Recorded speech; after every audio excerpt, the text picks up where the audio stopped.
आपण स्टार्ट करूया. लॉजिक संपवले, काही क्वेश्चन्स त्यांनी काही पॉइंट जे रिड्यूस केले ते आपण नंतर डिस्कस करूया. ते टॉपिक संपवले, त्याचा असाइनमेंट पण दिली तुम्ही कव्हर करा. आता जे नेक्स्ट टॉपिक घेणार आहे तो टॉपिक आहे ट्रिग्नोमेट्री फंक्शन्स. एकदम बेस्ट टॉपिक आहे, सोपा टॉपिक आहे आणि मॅक्झिमम मार्क्स ह्या टॉपिक मध्ये पेपर 1 मध्ये दरवर्षी 10 मार्कचा टॉपिक आहे. यावर्षी किती करतील काय सांगता येत नाही, पण काही पॉइंट्स त्यांनी यांना रिड्यूस केले ते वन बाय वन बघूया. पण पहिला पॉइंट आपल्याला बघायचा काय आहे. पहिला पॉइंट ट्रिग्नोमेट्री इक्वेशन्स. म्हणजे आपल्याला ट्रिग्नोमेट्री फंक्शन म्हणजे sin cos tan cot sec cosec हे आपल्याला माहित आहे. पण ट्रिग्नोमेट्री इक्वेशन म्हणजे काय. मग असं एक इक्वेशन असतं, त्या इक्वेशन मध्ये कमीत कमी एक किंवा दोन म्हणजे कमीत कमी एक तरी पाहिजे. sin cos tan जे an equation involving one or more trigonometric functions, that equations are called as trigonometry equations. बघा एक sin x plus cos x is equal to this called as equation, and this equation there are two trigonometric functions sin and cos, therefore it is called as trigonometric equations. हे बघा cos 2 is equal to 3/2, x is equal to a sin omega plus alpha वगैरे आहे. या equation मध्ये कमीत कमी एक तरी ट्रिग्नोमेट्रिक जर फंक्शन जर असेल तर त्याला काय म्हणायचं ट्रिग्नोमेट्री इक्वेशन्स. मग नेक्स्ट पॉइंट येतो ट्रिग्नोमेट्रिक सोल्युशन्स. ही काय डेफिनेशन्स पडणार नाही, फक्त लक्षात ठेवायला पाहिजे. सोल्युशन म्हणजे काय, अननोन व्हॅल्यूज आपल्याला फाइंड आउट करायचा असतो. म्हणजे समजा तुम्हाला 5x² + 6 + 5 = 0 दिलं तर तुम्ही x व्हॅल्यू काढता, that is called as the solution of the given equations. आता बघा the value of unknown angles which satisfy the trigonometric equations. आता तुम्हाला एक एखादी क्वेश्चन दिला sin x is equal to 3/2 दिला, म्हणजे x ची किंमत आपल्याला काढता यायला पाहिजे.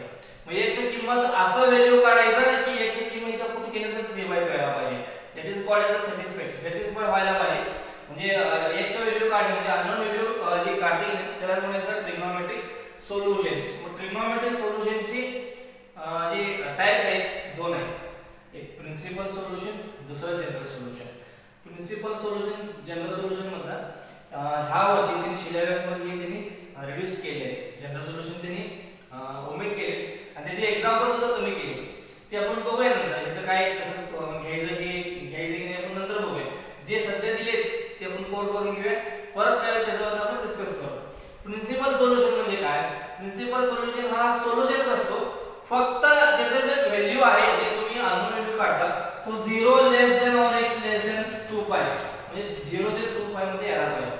किती व्हॅल्यू काढा तर 0 ते 2π मध्ये यायला पाहिजे. The solution of unknown angle x theta what you where 0 x < 2π म्हणजे कमीत कमी 0 मॅक्सिमम काय व्हायचं 2π.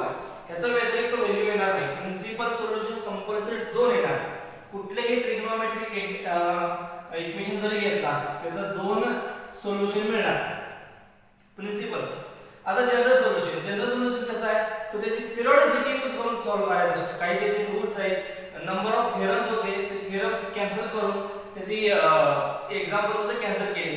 म्हणजे जनरल सोल्युशन्स एका ट्रिग्नोमेट्रिक इक्वेशनची इन्फिनाइट टाइम्स काढता येतात. Number of examples, number of solutions त्याचं म्हणतात. General solution has infinite numbers of solutions and principal solutions of trigonometric equations are compulsory 2. Compulsory दोनच आपल्याला काढता येतो. कमीत कमी 0 मॅक्सिमम 2π आपल्याला ह्या अँगल मध्ये काढायचा. जो नेक्स्ट पॉइंट आहे, नेक्स्ट पॉइंट म्हणजे आपल्याला त्याचा एक्सरसाइज एक्झाम्पल बघायचा. फॉर एक्झाम्पल आता तुमच्याकडे एक एक्झाम्पल दिसते sin θ = 1/√2. ह्याचा प्रिन्सिपल सोल्युशन काढायचा. 3.1 जो मी चालू केलं फक्त एखादे एक्झाम्पल प्रॅक्टिस साठी आपण घेऊया. मग आपल्याला प्रिन्सिपल सोल्युशन्स काढायचे असेल तर लक्षात द्यायला पाहिजे की दोन सोल्युशन असणार. 0 ते 2π दरम्यान असणार आहे. दोन्ही सोल्युशनची जो व्हॅल्यू आहे तो 0 ते 2π मध्ये असते. मग आपल्याला एक व्हॅल्यू तरी माहित होतो 1/√2 ची किंमत आपल्याला काढता येते. अजून एक व्हॅल्यू काढायची असते. तो व्हॅल्यू काढण्यासाठी हे ह्याची जे साइन आहे त्याच्यावर आपल्याला लक्ष द्यायला पाहिजे. म्हणजे 1/√2 प्लस आहे का मायनस बघायचं. आता तुम्हाला एक कोऑर्डिनेट इथं साइडला काढतो, त्या कोऑर्डिनेटवर लक्ष द्यायला पाहिजे. फर्स्ट, सेकंड, थर्ड आणि फोर्थ. तुम्हाला हे रूल माहित आहे, एएसटीसी 11 मध्ये झाले किंवा 10 मध्ये झाले. एएसटीसी म्हणजे काय सांगा, इथे सगळे पॉझिटिव्ह असतील, इथे साइन पॉझिटिव्ह असतील किंवा कोसेक पॉझिटिव्ह असतील, इथे टॅन और कॉट असतील, इथे कॉस किंवा सेक पॉझिटिव्ह असतील. आपल्याला हे जे प्रिन्सिपल सोल्युशन्स काढायचं आहे तो अलाइड अँगलच काढायचा आहे. अलाइड अँगल आपल्याला π/2 3π/2 असं सुद्धा काढता येतो, π 2π सुद्धा काढता येतो. मग आपल्याला कंपल्सरी व्हॅल्यू घेताना इंटिग्रल मल्टिपल 180 घ्यावं लागतं, म्हणजे π किंवा 2π. म्हणून इथपर्यंत जो लाईन आहे तो π असणार आहे. मग मायनस केले की सेकंड क्वाड्रंट, प्लस केले की थर्ड क्वाड्रंट, म्हणजे π - थीटा जे येईल ते सेकंड क्वाड्रंट मध्ये येईल, π + थीटा जे येईल ते थर्ड क्वाड्रंट मध्ये येईल. आता इथं 2π - थीटा आणि इथं 2π + थीटा हे काही गरज नाही आपल्याला, कारण 2π + थीटा ऑलवेज इक्वल थीटा आहे. 2π - थीटा आले की फोर्थ क्वाड्रंट, π - थीटा आले की थर्ड सेकंड क्वाड्रंट, π + थीटा आले की थर्ड क्वाड्रंट. तीन फॉर्म्युला अप्लाय करायचे असतात, π - थीटा, π + थीटा, 2π - थीटा. आता पुढचं जो व्हॅल्यू दिले त्याच्यावरून तीन पैकी एक अप्लाय करायचं असतं. π - करायचं का π + करायचं का 2π - करायचं हे ठरवतो इथलं साइन वर्ण. हे तर लिहितो बघा व्यवस्थित लक्ष द्या. Here sin theta is positive. sin थीटाचा जो व्हॅल्यू आहे तो पॉझिटिव्ह आहे. पॉझिटिव्ह असल्यामुळे दोन क्वाड्रंट वर लाईन होते. पहिल्या क्वाड्रंट मध्ये सगळे पॉझिटिव्ह असतात आणि दुसऱ्या क्वाड्रंट मध्ये साइन पॉझिटिव्ह असतो. therefore theta lies at first and second quadrant. बघा लक्षात द्या, first and second quadrant. therefore पहिला क्वेश्चन मी तयार करतो. sin थीटा = 1/√2 म्हणजे काय सांगा, sin π/4. sin थीटा म्हणजे 1/√2 असं तयार करून घ्या, तो sin चा व्हॅल्यू यायला पाहिजे. sin चा π/4 बघितला 1/√2 येतो. मग sin theta = sin π/4. So theta = काय सांगा, π/4 एक येतो व्हॅल्यू. तर पुढे लिहितो मी 0 ≤ π/4 ≤ 2π. एक प्रिन्सिपल सोल्युशन तयार झाला. आता दुसरा सोल्युशन घ्यायला पाहिजे. दुसरा सोल्युशन असं तयार करा की तिथं सुद्धा साइन पॉझिटिव्ह यायला पाहिजे. मग इथं असणार आहे बाय युजिंग, लक्ष द्या इकडे, by using allied angle. Allied angle काय सांगतो तुम्हाला, असा अँगल साइनचा घ्या तो पॉझिटिव्ह यायला पाहिजे. मग आपल्याला एक फॉर्म्युला माहित आहे, sin π - थीटा = sin θ. काय सांगा, sin π - थीटा = sin θ. म्हणजे sin π सेकंड क्वाड्रंट मध्ये असतो. π आले की sin असणार, 2π आले की sin असणार, π - सेकंड क्वाड्रंट मध्ये असतो. मग हे थीटा तर आपल्याला माहिती आहे, थीटाची किंमत किती π/4. मग इथे लिहितो बघा चेंज करून, sin θ = sin π - therefore sin किती π मायनस इथं sin π4 लिहिलं तर चालते, नो प्रॉब्लेम. π - π/4 म्हणजे किती आहे सांगा, sin 3π/4. मग sin 3π म्हणजे किती सांगा, 3π/4 एक व्हॅल्यू मिळाली. 0 ≤ 3π4 ≤ 2π. तुम्ही 3π4 चं व्हॅल्यू sin चं कॉमन बघितलं तरी उत्तर 1/√2 च येतो. sin π4 बघितलं तरी उत्तर 1/√2 येतो. याचा अर्थ काय, कुठल्याही ट्रिग्नोमेट्रिक इक्वेशनचा जर तुम्ही प्रिन्सिपल सोल्युशन्स काढला तर कंपल्सरी दोन उत्तर येतात. हे एक मॉडेल एक्झाम्पल झालं. आता 3.1 चा 2-3 एक्झाम्पल आहेत ते कव्हर करूया. नेक्स्ट एक्झाम्पल cos θ = 1/2 आहे. sin चं 1/√2 चे एक्झाम्पल घेतले. तुम्ही cos 1/√2 चे एक्झाम्पल प्रॅक्टिसला घ्यायचे. आता sin θ = 1/2 आहे. आपल्याला तो cos कसा आहे त्याच्यावर उत्तर काढता येईल. लिहायचं cos θ is cos θ = 1/2. here व्यवस्थित स्टेप वाईज द्यायचं. cos θ is positive, it lies at first and fourth quadrant मध्ये आहे. कारण हे पॉझिटिव्ह असल्यामुळे पहिला तर सगळ्यात पॉझिटिव्ह पहिल्या क्वाड्रंट मध्ये असणार आहे आणि लास्ट क्वाड्रंट म्हणजे फोर्थ क्वाड्रंट मध्ये cos पॉझिटिव्ह असतो. त्याची किंमत कसं घ्यायचं ते फॉर्म्युला लिहिली, पाठ करायचं नाही, फॉर्म्युला बाहेर करायचं नाही, ह्याच्यावरून ठरवायचं. समजा इथं मायनस आला तर तो पहिला क्वाड्रंट मध्ये नसतो, एवढं लक्षात ठेवायचं. पहिला क्वाड्रंट मध्ये नाही येणार नाही, कारण सगळे त्यात पॉझिटिव्ह असतं. आता अगोदरचं व्हॅल्यू ठरवून घेऊया. cos θ = 1/2 cos π/3 म्हणजे θ काय करायचं सांगा, π/3. therefore 0 ≤ π/3 ≤ 2π. एक प्रिन्सिपल व्हॅल्यू मिळाला, सॉरी एक प्रिन्सिपल सोल्युशन मिळालं. आता अलाइड अँगल असं तयार करायचं की cos पॉझिटिव्ह यायला पाहिजे. Bye allied angle bye allied angle cos 2 pi minus theta is equal to cos theta. म्हणजे cos of 2 pi minus theta ची किंमत किती pi by 3 is equal to cos pi by 3 लिहा cos theta लिहा no problem 3 into 2 6 6 minus 1 5 म्हणजे cos pi by 3 is equal to मी हे लिहितो आता cos 5 pi by 3 म्हणजे हे दोन्ही सेम झालं therefore theta is equal to किंवा जर theta लिहिलं तरी बेस्ट होते काय अडचण नाही त्याचा theta लिहा नो प्रॉब्लेम इथे किती येणार pi by 3 sorry 5 pi by 3 इथं pi by 3 च लिहा मग तुमचं लक्ष दे theta किती मिळाला pi by 3 therefore 0 less than equal to 5 pi by 3 less than equal to किती सांगा 2 pi शेवटी लिहायचं the required principal solutions are 0 less than or equal to किंवा असं दिलं तर चालते principal solutions are pi by 3 and 5 pi by 3 लक्षात यायला पाहिजे हे एक्झाम्पल एवढा डिफिकल्टी नाही ऍडजस्टमेंट करता येईल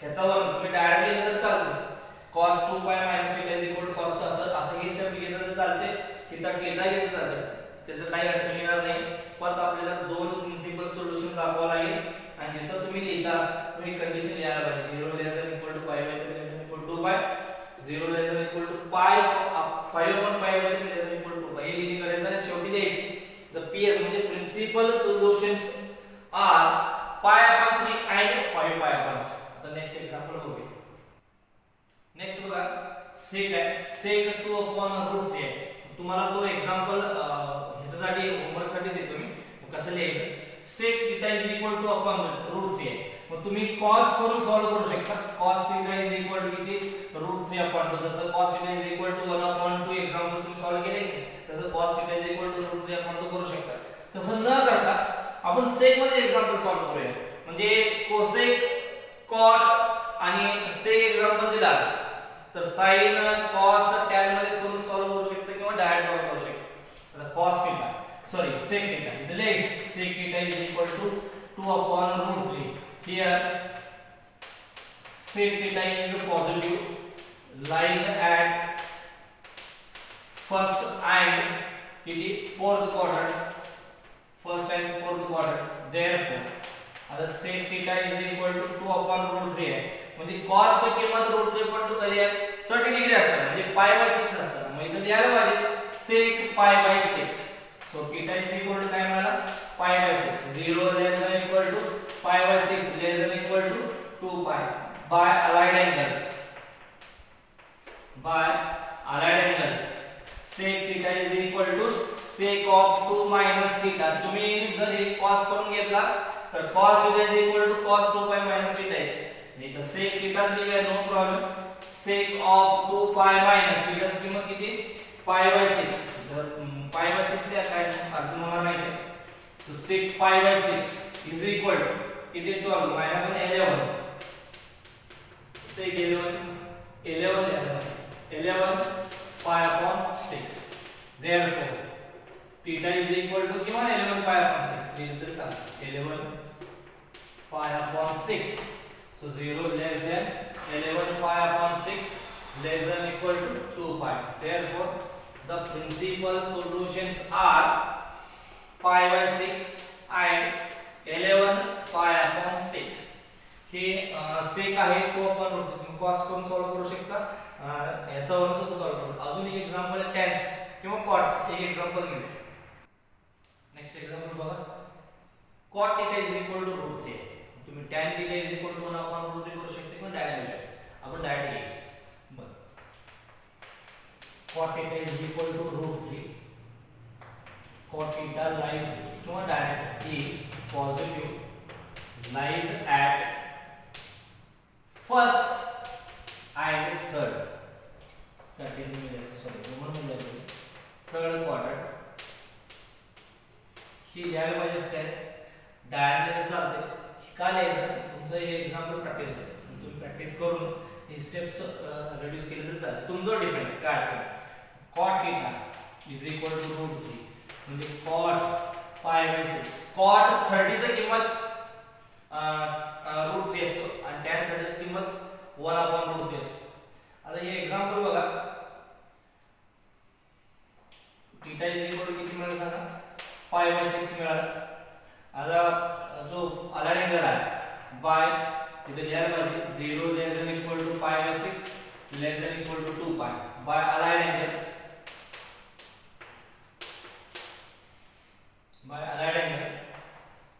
cot theta is equal to cot इथं बघा थर्ड क्वाड्रंट आहे. थर्ड क्वाड्रंट मध्ये tan किंवा cot पॉझिटिव्ह असतो. मग तिथे पॉझिटिव्ह असल्यामुळे cot पाय प्लस थीटा आपण घेऊया. सो थीटाची किंमत किती pi by 6 is equal to cot pi plus pi by 6 theta is equal to cot pi by 6 is equal to किती 6 प्लस 7 पाय cot 7 पाय बाय 6 इज इक्वल टू त्याचं उत्तर किती आला √3. So theta is equal to किती मिळाला 7 पाय बाय 6. नाहीतर ही डायरेक्टली इथे जाते 7 पाय by 6 greater than equal to 0 less than equal to 2 pi. Therefore the required principal solutions are पहिला कुठला आहे सांगा पाय बाय 6 and 7 पाय बाय 6.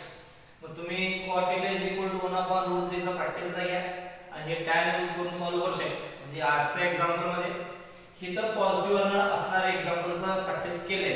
तर जो पुढचा जो व्हिडिओ असणार आहे त्या व्हिडिओमध्ये आपल्याला निगेटिव्ह एक्झाम्पल सॉल्व्ह करायचं. म्हणजे एक्सरसाइज 3.1 मधलं काही क्वेश्चन्स घेतले सॉल्व्ड एक्झाम्पल बघा आणि दुसरा पब्लिकेशन जे असतील तर त्याचं एक्सरसाइज जो आहे तो बघून घ्या आणि one step by step example solve करून घ्या. पण ही महत्त्वाचा टॉपिक आहे. ह्या टॉपिकला लिंक लागायला पाहिजे. शक्यतो सगळ्यांनी ही व्हिडिओ